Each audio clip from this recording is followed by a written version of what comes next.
My husband packed a suitcase at 6:14 in the morning because his friends told him I was too ordinary for the life he deserved. He thought I was just Mariselle Vale, his quiet wife who did some consulting from home. He did not know I owned the condo he was walking out of, that a prenup he once laughed at still protected me, or that my company was closing a $30 million deal. 10 days later, at his birthday dinner, I put every receipt on the screen. The money I paid, the career I built, the lie he lived inside, and the $15,000 document he forgot he signed. By 4:17 the next morning, the woman who called me unimpressive was sobbing on my phone. I woke to the sound of a suitcase zipper. At first, I thought I had folded the noise into a dream. San Francisco was still gray outside the bedroom windows, the kind of September morning that made the whole city look unfinished. Then I heard the zipper again. Graham was standing near the closet in a pale blue dress shirt, the one he wore when he wanted people to think he was calm, capable, and better prepared than everyone else in the room. A black suitcase lay open on the bench at the foot of our bed. He was folding shirts into it with careful, sharp movements, like each sleeve had personally offended him. I sat up slowly. I asked him what he was doing. He did not look at me. He kept folding. He said he was going to Marcus Bell's place for a few days. He needed space. He needed to think. The words landed quietly, almost politely, which made them worse. Graham always knew how to make cruelty sound reasonable. He had built an entire personality around measured language and thoughtful pauses. It was one of the things that had made people trust him at Morrison and Hale Architects. It was one of the things that had once made me trust him too. I asked him what exactly he needed to think about. This time, he stopped folding. He placed both hands on the edge of the suitcase and looked down into it as if the answer were packed somewhere between his socks and his charcoal blazer. He said he needed to think about us, about whether our marriage still made sense, about whether we were growing in the same direction. I remember staring at his profile, at the clean line of his jaw, at the faint silver near his temples that he pretended not to care about.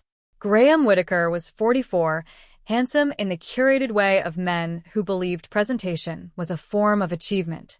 Even in our bedroom, even at 6:14 in the morning, he looked like someone arriving at a meeting where he expected to be admired. I asked him if something had happened. He sighed, like I had forced him into honesty. He said dinner last night had made him see some things more clearly. I already knew who had been at that dinner. Marcus Bell, his oldest friend from college.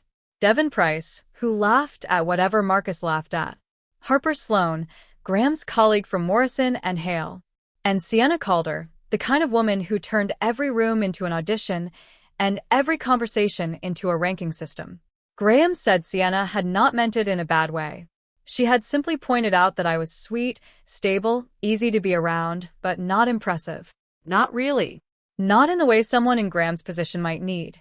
He said his friends thought he could do better. There it was. Not an affair. Not a sudden confession. Not even the decency of saying he was unhappy because of something real between us. My husband was packing a suitcase because 4 people over wine had decided I was not interesting enough for the life he wanted to perform. I felt something inside me go very still. Asked him if he agreed with them. He finally looked at me. His eyes were careful, almost pitying, and that pity scraped across me harder than anger would have. He said he did not want to hurt me. He said I was a good person. He said I had been supportive. He said some people were built to push forward, and some people were built to create a peaceful home base for someone else. A peaceful home base. That was what almost made me laugh. Not because it was funny, but because for nearly 9 years, I had mistaken that kind of language for gratitude. I had let him call my silent support. I had let him call my restraint softness. I had let him introduce me at work parties as his wife who does some consulting, while he spent the next 20 minutes explaining architectural renderings to people who never once asked me a follow-up question. I asked him if he thought he was the prize in this marriage. His face tightened. He said that was not fair. I said no. What was not fair was waking up to my husband packing a bag, because Sienna Calder had decided I did not sparkle brightly enough next to him. He flinched at her name, just slightly. Then he said, "My friends have a point." He said it like evidence. Like a board had reviewed my life and issued a professional recommendation. like the matter had been studied, tested, and approved. For a moment, I saw exactly what he had expected from me. Tears. Panic. Promises.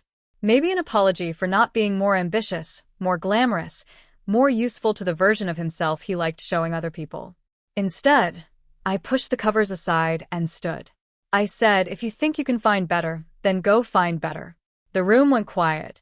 Graham blinked, and for the first time that morning, he looked uncertain. I walked past him to the dresser and picked up my phone. My hand was steadier than I felt. Inside my chest, something old and tired was breaking loose, but my voice stayed calm. I asked him if he knew what I had actually been doing for the last 3 years. He gave me the answer he always gave because it was the answer he had chosen years ago and never bothered to update. He said I did consulting. Tech clients. Some remote strategy work. Flexible stuff. Flexible stuff. I unlocked my phone and opened the email I had received just after midnight. I did not hand it to him. I only turned the screen enough for him to see the sender, Catalyst Ventures, and the subject line about legal closing. Beneath it was the company name he had seen on tax documents, business mail, and calendar invites without ever caring enough to ask about it. Vale Chun Crisis Management. His eyes moved across the screen. His expression shifted from annoyance to confusion. He asked what that was. I turned the phone back toward myself and locked it. I said he had years to ask me that question.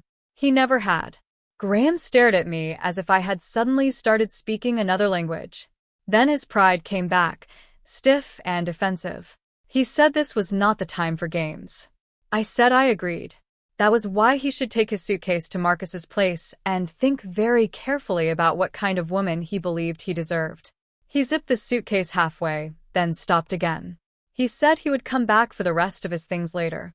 That was when I realized he still thought he controlled the room. He still thought leaving was something he was doing to me, not something I was allowing him to do. I said he could arrange a time. His brow furrowed. I reminded him that the condo in No Valley was mine. I bought it in 2013 before I met him, before Portland, before Napa, before any of his vows. He moved in after the wedding in 2016. And before that wedding, we signed paperwork he apparently remembered as little as he remembered my work. The color drained slightly from his face. He said my name then softer. Mariselle. I hated how familiar it sounded. I hated that a part of me still remembered when that voice could undo me. I said not today. His suitcase was fully zipped now. He stood there with one hand on the handle, suddenly less like a man choosing freedom and more like a man who had opened a door without checking what was on the other side. I told him not to forget his birthday dinner. He looked up. I said I had made a reservation at Atelier Rousseau weeks ago. It was supposed to be just the two of us. But since his friends had helped him see me so clearly, I thought they deserved to be there too. He asked what I was planning. I smiled, but there was no warmth in it. I said only that he should not be late. There was one more thing I did not say. Not yet. There was a document in my office cabinet with his signature on it, a document he had treated like a small favor from a wife who never kept score. He had forgotten about it because I had never asked him to remember. But I remembered everything. Graham left at 6:42. I stood straight until the door closed behind him. I stood there until the elevator hummed somewhere down the hall. Then my hand began to shake. I walked to the living room and picked up the framed photograph from our wedding in Napa. Graham was crying in that picture. Real tears, or at least I had believed they were real. His hand was wrapped around mine, his mouth open in the middle of a vow about seeing me fully for the rest of our lives. I did not cry. Not out loud. I just stood in the gray morning light, holding the picture of a man who had promised to see me and spent nearly 9 years looking right past me. The dinner would not destroy my marriage. That had already happened when Graham packed his suitcase and decided I was not enough. The dinner would simply make the truth visible. I put the wedding photograph face down on the console table and drove across the city with my hair still damp, my hands wrapped too tightly around the steering wheel. San Francisco was waking up around me. Buses coughing along Market Street, delivery trucks blocking narrow corners, dog walkers wrapped in fleece even though it was September. Everything looked ordinary, which felt insulting. My husband had just packed a suitcase because his friends had decided I was too small for his life, and the city had the nerve to keep moving. By the time I reached Maya Chen's apartment in the Mission District, I had stopped shaking. That did not mean I was calm. It meant the shock had settled into something heavier. Maya opened the door before I knocked twice. She was already dressed, black sweater, jeans, hair twisted up with a pencil like she had been awake for hours. She took one look at my face and stepped aside. "Tell me everything," she said. I walked in, set my bag on the floor, and said, "Graham left." Her expression changed, but she did not interrupt.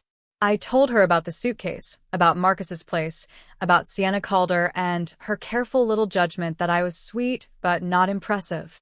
I told her Graham had said his friends had a point. I told her I had shown him the Catalyst email, just enough to make him blink, not enough to explain. When I finished, Maya stood very still in the middle of her kitchen. Then she said, "I want to be professional about this, but I also want to throw something." I almost smiled. Almost. She poured coffee into 2 mugs and pushed one toward me. Her apartment smelled like espresso and old wood. She lived on the 3rd floor of a converted Victorian with bay windows and floors that creaked under your feet. It was the kind of place where we had once stayed up too late talking about building something of our own, back when we were 19 and stupid enough to think ambition was mostly about stamina. I sat at her small kitchen table and wrapped both hands around the mug. Maya said, "He really said you were not ambitious." I nodded. She let out a short laugh with no humor in it. "Mariselle, you have negotiated crisis response with 3 public company boards while their lawyers were sweating through their shirts. You once kept a founder from destroying his own company on a live call. Last month, you talked a chief executive out of lying to federal investigators." But sure. Not ambitious. I looked down into the coffee. The awful part was that I understood how Graham had missed it. Or maybe I understood how I had let him. I met him in Portland in 2014 in a coffee shop with fogged windows and uneven tables. He had been working on a community housing proposal then, not the glossy commercial work he would later chase. He talked about buildings like they were promises. He said good architecture could make people feel seen, could give dignity to people who had been designed out of comfort. I fell in love with that version of him before I realized how badly I wanted someone to see me that way too. For a while, I thought he did. We married in 2016 at my parents' small vineyard in Napa. Nothing grand, just rows of vines, white chairs, my mother crying into a linen napkin, my father pretending he had dust in his eyes. Julian Vale was 72 now, and Marianne was 70. They had never been flashy people. My mother had been a bookkeeper for most of her working life, and she believed paperwork was not distressed. It was memory. Before the wedding, she told me to protect the No Valley condo I had bought in 2013. "Love him," she said, "but do not become careless because you are loved." So we signed the prenup. Graham signed it quickly, almost indulgently. He kissed my forehead afterward and said if protecting my little apartment made everyone sleep better, he was happy to do it. At the time, I laughed. I thought he was being charming. Now I wondered how many warnings I had mistaken for jokes. Maya sat across from me and said, "You are doing that thing where you blame yourself for making him comfortable enough to dismiss you." I said, "I did make it easy." "No," she said. "You made it generous. He made it useful." That landed harder than I expected. After we got married, Graham's career became the room we both lived inside. At parties for Morrison and Hale Architects, he introduced me the same way every time. "This is my wife, Mariselle. She does some consulting." Then he would pivot to a hospital expansion, a civic center proposal, a client meeting where someone important had liked his ideas. I could have corrected him. I could have said consulting meant encrypted calls at midnight, non-disclosure agreements, executives on the verge of career-ending mistakes, board members asking me how to say the truth without creating legal exposure. I could have said my work was not background noise. But I did not. I told myself marriage was not a competition. I told myself I did not need applause. I told myself a good wife knew when to let her husband have the room. And every time I stayed quiet, Graham seemed a little more certain that the room had always belonged to him. Maya reached over and tapped the table once with her nail. You were not protecting his feelings, she said. You were protecting his ego. I wanted to argue. I wanted to defend the man from Portland, the man who cried during our vows, the man who used to leave sketches on napkins and tell me every person deserved a place that made them feel human. But the man who left that morning had not asked me what I was building. Not once in any way that mattered. Maya and I had been roommates at the University of Washington. She studied computer science. I studied business and communications. We graduated in 2004 and spent years taking different routes through the same industries, her through engineering and security, me through strategy and reputation management. At the end of 2020, she called me and said tech companies were drowning in crises they did not understand how to survive. Data breaches, remote work misconduct, executive scandals, privacy failures, internal leaks. Traditional public relations firms wanted clean narratives. Real crises were not clean. We built Vale Crisis Management to handle the mess no one wanted to touch. Maya handled technical assessment, security language, systems risk. I handled board communication, public response, people under pressure. We were discreet because our clients demanded discretion. Non-disclosure agreements were not a side detail. They were the business. For years, our names stayed out of press releases and case studies. We operated through an LLC, took calls from home offices, spoke in careful terms, and let clients take credit for surviving disasters they had nearly made worse. To Graham, that became consulting. In 2021, Valechin brought in about $620,000. In 2022, $1.9 million. In 2023, $3.8 million. Last year, $5.4 million. This year, we were projected to clear $7.2 million before the Catalyst deal even closed. Maya opened her laptop and turned it toward me. The closing timeline filled the screen. Catalyst Ventures. $30 million acquisition package. 58% equity. Founder retention bonus. Upfront earnout. My pre-tax equivalent was listed at $12.7 million. I stared at the number, waiting for triumph. It did not come. Instead, I felt the strange grief of realizing the life I had hidden was larger than the marriage I had protected. Maya said, "The money is not why he was wrong." I looked up. She said, "The money just means he cannot keep pretending he was right." I thought about Vivian Rowe then, a 64-year-old founder turned board advisor I had met during a crisis 2 years earlier. She had watched me downplay a win in a conference room full of men who were happy to accept my solution without remembering my name. Afterward, she had taken me aside and said, "A man who needs you small will never forgive you for becoming visible." I had smiled politely then, as if she were talking about someone else's life. Now the sentence sat in Maya's kitchen like a verdict. I asked Maya if inviting Graham's friends to the dinner was cruel. She closed the laptop slowly. "They were in the room when he decided you were not worth seeing," she said. "They can be in the room when the truth corrects him." I looked at my coffee, gone cold in my hands. I said, "I do not want to act out of rage." "Then do not," Maya said. "Act out of documentation." That was the most Maya sentence I had ever heard, and for the first time that morning I laughed. It was small, cracked, but real. Maya pulled out her phone and scrolled through her contacts. "You need Helen Voss," she said. "She protects women who spent too long protecting everyone else." She sent me the number.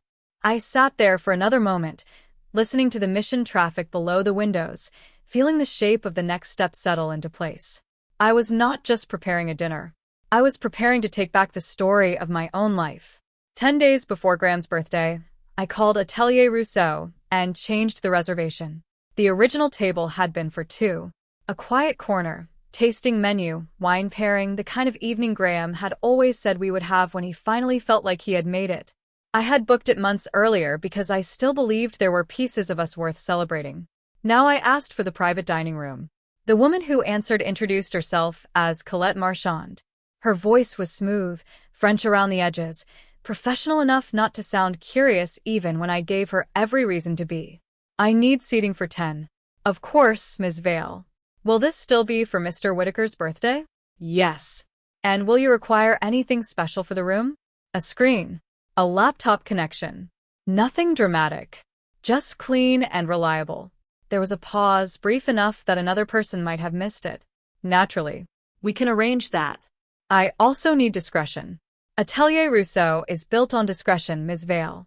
I thanked her and hung up before my voice could soften.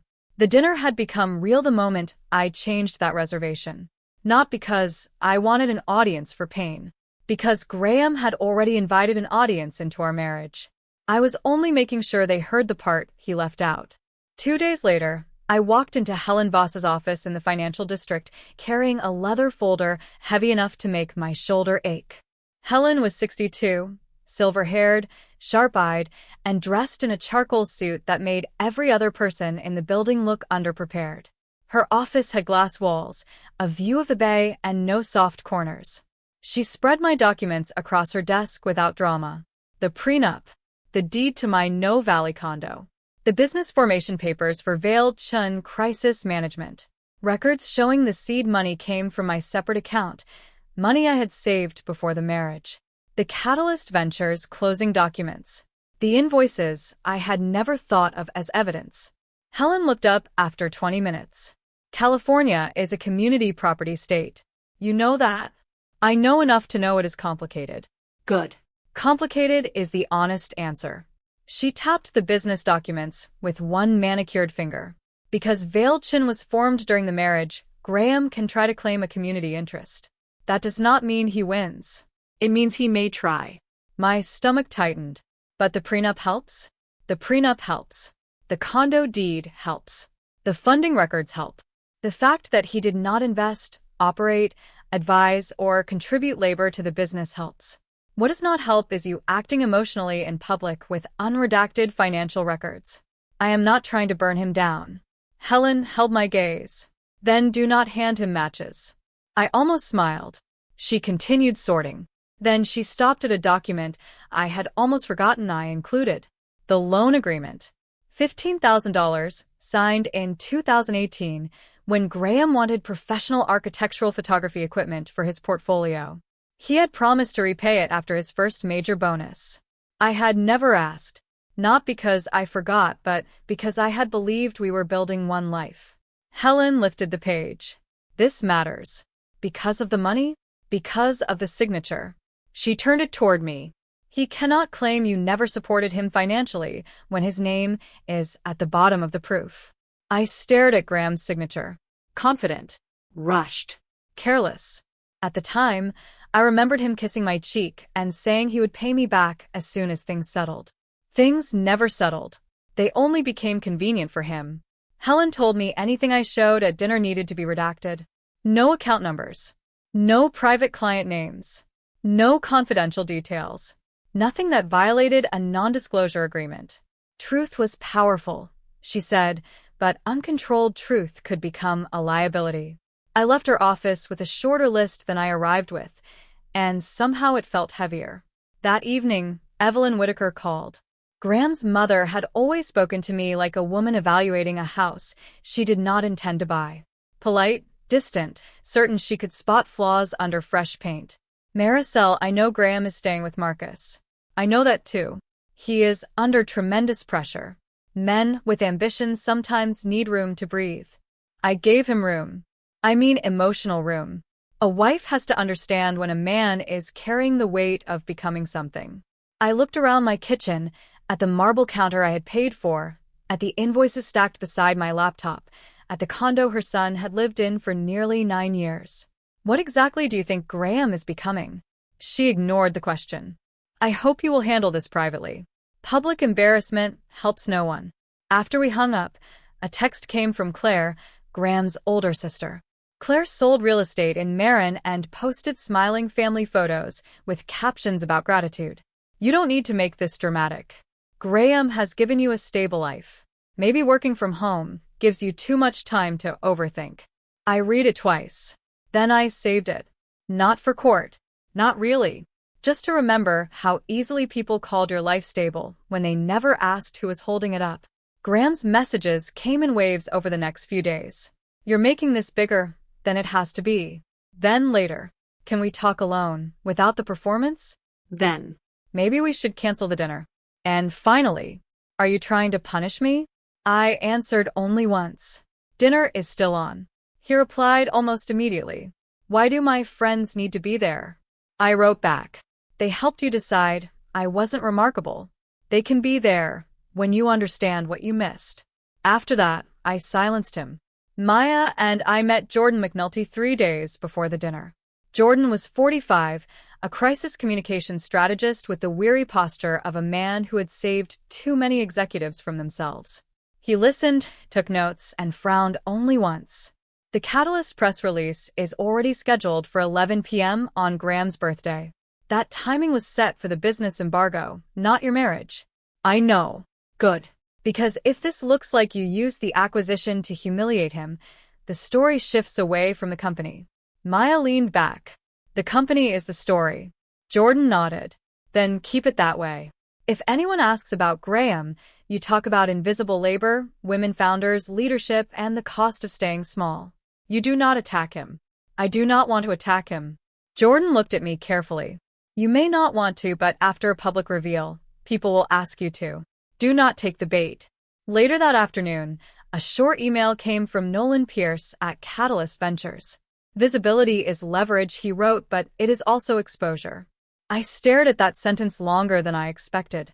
Lena Ortiz, our fractional CFO, sent a cleaner email the next morning. The payout structure had been confirmed. My pre-tax equivalent would come to $12.7 million through cash payout, founder bonus, and upfront earnout. Maya texted seconds later. Please breathe before you open your banking app. I did breathe. It did not make the number feel real. One more detail surfaced during our press review. A permitted case study, anonymized, involved a crisis framework Vale Chun had developed for a professional services client through a communications vendor. Morrison and Hale was never named. It could not be named. But I remembered Graham bragging in 2023 that his firm had survived an internal communications disaster because leadership had finally acted decisively. He had no idea the language that helped steady that crisis may have come from my side of the house. I did not plan to violate an NDA. I would never do that. But there was a way to say the truth without naming the client. There was a way to let Graham understand that even in rooms where he thought he was above me, my work had already been holding up parts of his world. The night before the dinner, I built the presentation alone. Not many slides. Just enough. Vale Chun Crisis Management. Catalyst Ventures. A financial timeline. The loan agreement. The condo deed and prenup. Redacted. One final slide titled What I Paid for While You Called Me Ordinary. I sat in the blue light of my laptop and clicked through each file. The website invoice was not just an invoice. It was the portfolio that helped Graham look polished enough for Morrison and Hale. The photography equipment was not just a loan. It was the reason his early work looked expensive. The suit receipts were not just clothes. They were the armor he wore while people praised him for success I had quietly subsidized. I did not feel victorious. I felt like I was labeling ghosts. On the morning of Graham's birthday, Lena's confirmation arrived before sunrise. The wire had cleared. The numbers were no longer projections, promises, or documents waiting for signatures. They were real. I sat on the edge of my bed with my phone in my hand and let out one slow breath. The money did not make me valuable. It only made my value harder to deny. That evening, I put on the midnight blue dress I had chosen for myself, packed my laptop and the redacted folder into my bag, and locked the condo behind me. I was not going to Atelier Rousseau to destroy Graham. I was going to end his right to keep telling my story wrong. Atelier Rousseau looked almost too quiet for what I was carrying inside me. There was no bright sign, no dramatic entrance, just a brass plaque beside a dark wooden door on a narrow San Francisco street. I arrived at 7:20, 40 minutes early, with my laptop in one hand and a redacted folder in my bag. The air smelled like fog, salt, and expensive rain. Colette Marchand met me near the host stand in a black dress and pearls, graceful enough to make discretion look like a profession. Ms. Vale, everything is ready. Thank you. Would you like champagne while you wait? Sparkling water. Her eyes softened, just slightly. Of course. She led me through the main dining room, past couples speaking in low voices over candlelight, past servers moving like they had been choreographed. The private room was set for 10, warm light over white linens, glassware catching gold at the edges. A screen stood near the far wall, modest enough not to look theatrical until it needed to. I connected my laptop. The first slide appeared. Vale Chun Crisis Management. For a moment, I stared at the logo Maya and I had built in silence, after midnight calls, after disasters no one ever thanked us publicly for surviving. It looked calm on the screen. I wondered if I did. Colette placed my sparkling water near the head of the table. Shall I bring guests in as they arrive? Yes. Please do not mention the presentation. Naturally. Marcus Bell and Devon Price arrived first at 7:48. Marcus wore a navy suit and the brittle confidence of a man who thought money gave him emotional range. Devon looked around like he had walked into the wrong dinner party, but was too polite to leave. Harper Sloan came next. She was in a cream blazer, hair pulled back, eyes sharp. She greeted Marcus and Devon, but her attention moved around the room, to the screen, to the extra place settings, to the empty chair beside Graham's. Sienna Calder arrived at 7:59, emerald dress, perfect hair, perfect smile. She accepted the room like it had been prepared for her. When she saw me at the head of the table, something flickered in her face, but she recovered quickly. Mariselle, this is a beautiful choice. Thank you, Sienna. I thought the setting should match the conversation. Her smile thinned. Graham arrived at 8:06. He paused in the doorway when he saw everyone. I saw the moment his hope collapsed into confusion. He had expected privacy, maybe tears, maybe a controlled apology from me before dessert. Instead, he saw Marcus, Devon, Harper, Sienna, and me standing beside a screen. He was wearing the charcoal suit I had paid to have tailored after his promotion, the Italian shoes I had given him 2 Christmases ago, the watch I had helped him buy when he said a senior designer should look the part. He looked successful. I knew exactly who had funded the costume. He came toward me and lowered his voice. What is this? Your birthday dinner. Why are they here? Because their opinions mattered enough to make you pack a suitcase. His jaw tightened. Mariselle, do not do this. I looked at him, then really looked. For a second, I could still see the man from Portland. Then he glanced toward the table, worried not about me, but about being seen. That made it easier. I stepped to the head of the table. Thank you all for coming. I know this is not the birthday dinner Graham expected. A few people shifted in their seats. Graham remained standing. I continued. 2 weeks ago, Graham told me his friends thought I was not impressive enough for him. Not ambitious enough. Not remarkable enough for the life he believes he is building. Sienna looked down. Marcus glanced at Graham. Devon went completely still. Harper did not take her eyes off him. I thought, since that opinion helped shape a decision about my marriage, everyone in this room should hear the part Graham never asked about. Graham said through his teeth, "This is private." No, Graham. You made it communal when you brought them into it. I clicked the remote. The Vale Chun logo filled the screen. This is my company. Vale Chun Crisis Management. Maya Chun and I founded it at the end of 2020. We handle crisis strategy for technology companies. Data breaches, executive misconduct, board-level communications, public response. The things companies call us for when traditional PR firms are too slow or too afraid. Graham's face tightened. I did not know any of this. I looked at him. Because you never asked. I let that sit once. I did not repeat it. Our clients require strict non-disclosure agreements. For years, my name stayed out of press releases, case studies, and media coverage because discretion was part of what we sold. But private work is not the same as small work. I clicked again. Catalyst Ventures appeared on the next slide. Tonight, under a business embargo already scheduled before any of this happened, Catalyst Ventures will announce an acquisition package of approximately $30 million for 58% equity in Vale Chun. My portion, through cash payout, founder bonus, and upfront earnout, is $12.7 million pre-tax equivalent. The silence became physical. Sienna's face lost color. Devon stared at the screen. Marcus leaned back slowly as if distance might help him understand the number. Harper pulled out her phone. Graham's shock hardened into anger.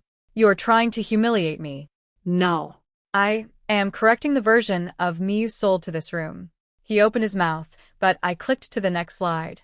It was a timeline. Not crowded. Not cruel. Just dates and numbers. I did not keep these records to punish anyone.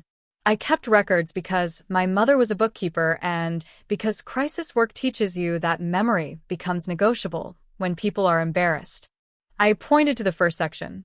In 2023, when Morrison and Hale restructured and your compensation was reduced by 28%, I quietly covered the shortfall for 16 months. You were ashamed. I did not make you say it out loud. Graham looked at the table. I continued. $8,400 for the portfolio website that helped you look polished enough for the role you wanted. $3,200 for AIA fees, courses, and networking events. Household expenses during the years your work was unstable. Suits, laptop upgrades, client dinners, the things that made the image work. Marcus shifted. Wait, Graham. She paid for the website? Graham said nothing. I clicked again. The loan agreement appeared, redacted except for the date, amount, purpose, and Graham's signature. This is the document you forgot you signed. His eyes snapped up. In 2018, you asked me for $15,000 for architectural photography equipment. You said the right images would change how firms saw your portfolio. You signed this agreement and promised to repay me after your first major bonus. Mariselle, come on. No. Not come on. My voice stayed even, but I felt my pulse in my throat. I never asked for repayment because I thought we were partners. I thought helping you become visible was part of building a life together. Marcus looked at Graham. You signed that? Graham's mouth opened, then closed. His silence did more than my words could have. I clicked to the next slide. The No Valley condo is mine. I bought it in 2013, before I met Graham. The prenup we signed in 2016 is still in effect. At the time, Graham joked that I was protecting my little apartment. His face flushed. I was joking. Yes. That was the problem. You made small jokes about everything I had until you convinced yourself I had nothing.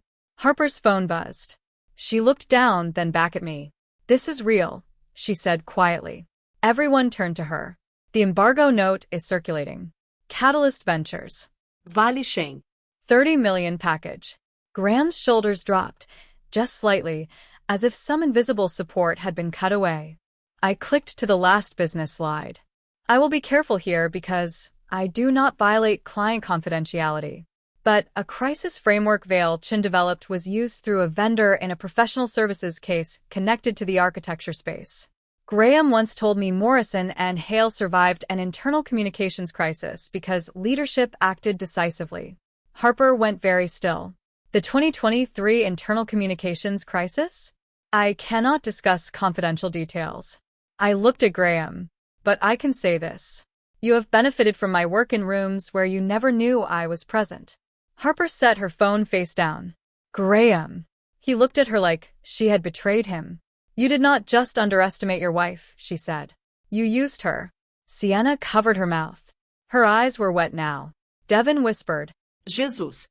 Marcus leaned forward, his voice lower than before. In all these years, did you ever ask her what she was building? Graham stared at him. No answer came. That was when the room truly changed. Not when I showed the money. Not when Harper confirmed the deal. When Graham's oldest friend asked the simplest question, and Graham had nothing to say. I closed the laptop. The screen went blank.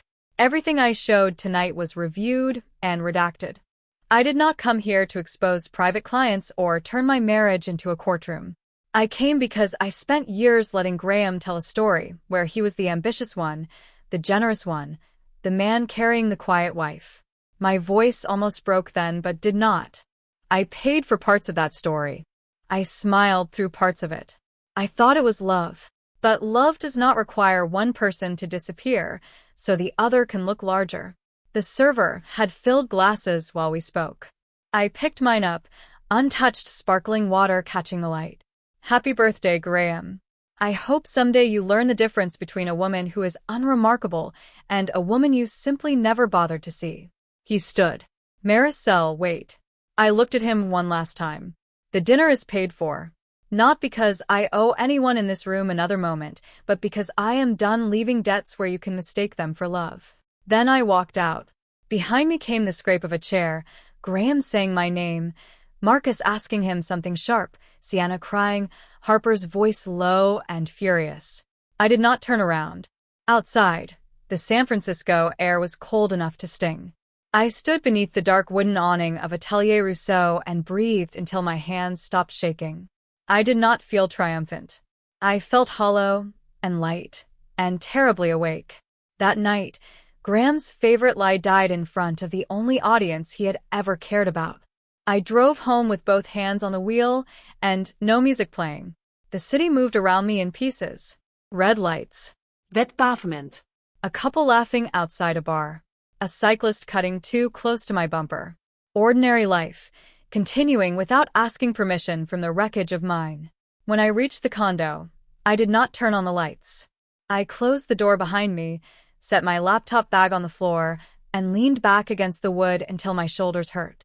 My feet ached from the heels. My throat felt raw, even though I had barely raised my voice. For the first time that night, no one was watching me. That was when the trembling came back. I took off my shoes and left them beside the entryway. I walked into the living room and saw the wedding photograph still face down on the console table where I had left it that morning. I turned it over. Graham was younger in that picture. Softer. His eyes were wet, his hand wrapped around mine, his mouth open in the middle of a promise I had believed with my whole foolish heart. I wondered if that man had disappeared, or if I had spent nearly 9 years loving a version of him that only existed when I made myself easy to love.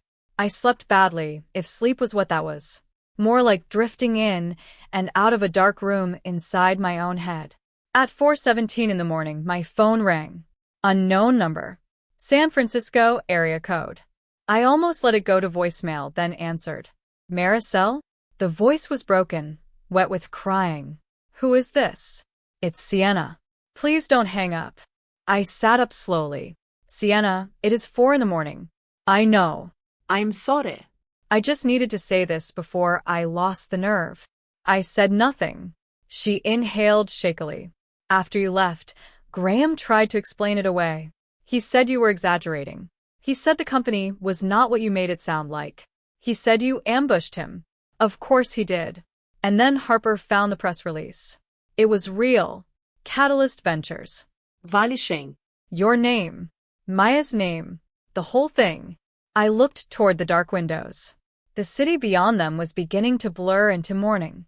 Sienna continued, her voice smaller now. Marcus asked him about the loan agreement. Devin asked why he never mentioned you helped him when his firm cut his compensation. Harper was furious. I have never seen her look at anyone that way. What did Graham say? At first, nothing useful. He kept saying you hid it from him, that you made him look like a fool. A bitter laugh rose in my chest, but I swallowed it. Then Marcus asked him if he had ever asked you what you were building. Not what you were doing for dinner, not whether you could come to another work event, but what you were building. The line went quiet for a moment. He could not answer. There it was. Not the money. Not the logo. Not the numbers on screen. The simplest question in the world had undone him. Sienna started crying again. I am sorry. I said you were boring. I said you were not ambitious. I said he needed someone who matched him. God, I sound disgusting even saying it now. You were wrong. I know. You were not the only one. I know that too. Her voice broke. I think I wanted to believe women had to be visible, to be powerful. The clothes, the title, the room turning when you walk in. You were quiet, and I decided that meant empty. I did not ask what it cost you to be quiet. I closed my eyes. I hear your apology. Does that mean you forgive me? It means I heard it. That hurt her. I could tell by the silence. She whispered, Is there any chance for him? If he really understands now? I looked at the wedding photograph in my lap. Graham did not lose me tonight. He lost me the morning he packed that suitcase. Tonight only made it visible. Sienna breathed in sharply. I understand. I hope you do. But do not call me again. I ended the call before she could turn her guilt into something I had to carry. By morning, my phone looked like it belonged to someone else. Emails, texts, missed calls, alerts from business journals. A message from Jordan McNulty telling me not to answer any reporters until we spoke. Graham's messages were lined up like a time-lapse of a man losing control of his own reflection. The first one came just before midnight. You humiliated me in front of everyone. Then another. You planned this. You set me up. Then. Why did you hide all of this from me? Then. Everyone is looking at me like I am a monster. At 3:38, the tone changed. Marcus asked if I ever asked you what you were building. I keep trying to remember one time I asked and actually listened. I cannot. The last email came after sunrise. I think I loved the version of you that made me feel important. I do not know what that says about me, but I know what it did to you. I am sorry. You are the most remarkable person I have ever known, and I made you feel invisible. I read that one twice. It was the closest thing to truth he had ever sent me. Then I forwarded it to Helen Voss. I did not delete it. I did not answer it. I was done confusing emotional closure with access. Helen called an hour later. Richard Castellano is representing Graham. Already? Men who feel publicly exposed tend to move quickly. I poured coffee. I did not want. What is he claiming? He will likely argue you concealed assets, orchestrated public humiliation, and used the acquisition to pressure him. He may try to paint Graham as a blindsided husband. I laughed once, quietly. Helen. I know. We have the prenup, the condo deed, the business funding records, the loan agreement, the website invoice, the compensation support transfers. And now we have his email admitting he never asked what you were building. I looked around my kitchen at the life I had paid for and apologized for and hidden inside. Will this get ugly? Probably. Can we handle it? Absolutely. After we hung up, Claire texted. You didn't have to embarrass him like that. A minute later, Evelyn followed. Whatever happened between you two, Graham did not deserve to be shamed in public. I saved both messages and sent them to Helen without replying. They had wanted privacy when privacy protected their version of him. They called it cruelty only when truth entered the room. By noon, Jordan had me on a call with Maya. The Catalyst press release had gone live as scheduled. Business outlets were picking it up. Vale Chun Crisis Management was being called one of the most interesting boutique crisis firms in tech. Some posts had already latched onto the phrase invisible founder. Jordan was firm. We are not making Graham the story. I know. If asked, you talk about women founders, invisible labor, leadership under pressure, and the cost of making yourself small. You do not attack him. Maya added, you already told the truth to the people who needed to hear it. She came over an hour later with coffee and bagels from the mission. She walked in, hugged me hard, and then looked around. Do you regret it? I thought about the dining room, Sienna's tears, Marcus's question, Graham's empty silence. I regret that it took a room full of witnesses for me to stop disappearing. I do not regret telling the truth. Maya nodded. Good. Because revenge is not a life. We still have clients, employees, a company to run. That was the first sentence all day that sounded like the future. 3 days later, Graham asked to see me. I refused to meet at the condo. I told him anything necessary could go through Helen. He sent one final email anyway, longer than the others, polished and raw in uneven turns. He said he finally saw me. He said he understood that I had built an empire while he built an image. He said he would spend the rest of his life regretting that it took losing me to recognize me. I answered once. I hope you do understand. I hope it makes you better. But I will not be the reward for your late growth, Graham. I will not give another year of my life to teaching you how to see me. Then I blocked him. 3 months later, I stood in our new office in the financial district, looking out through glass walls at the bay. Maya was in the conference room, arguing with a client in the calm voice she used when someone powerful was being stupid. Our team moved around the space with laptops, coffee, purpose. My name was on the door. Mariselle Vale. Not Graham Whitaker's wife. Not the quiet woman who did some consulting. Not the peaceful home base for someone else's ambition. Just me. After a small founder talk that afternoon, a young woman named Talia Bennett waited until the room cleared. She was 27, nervous, bright-eyed, carrying the exhausted hope of someone trying to build something while being told to support someone else first. She asked, "How do you know when love is making you smaller?" I thought about Portland, Napa. the suitcase, the dinner, the silence after Marcus's question. You ask whether being with him makes your world expand or shrink. If the answer is shrink, you already know. You are just waiting for permission to believe yourself. She nodded like I had handed her something heavy and useful. That night, I walked back to my condo alone. The city was cold and glittering, and for the first time in years, my life felt like it belonged completely to me. The million-dollar truth was never only the money. It was the truth that I had always had value, even when the person closest to me refused to see it. I did not win because Graham lost. I won because I stopped making myself smaller to be loved. So tell me honestly, do you think I went too far by revealing the truth at his birthday dinner, or was it exactly what Graham needed to hear?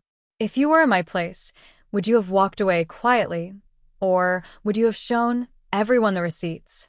And do you believe Graham was truly sorry, or only sorry that the truth finally came out?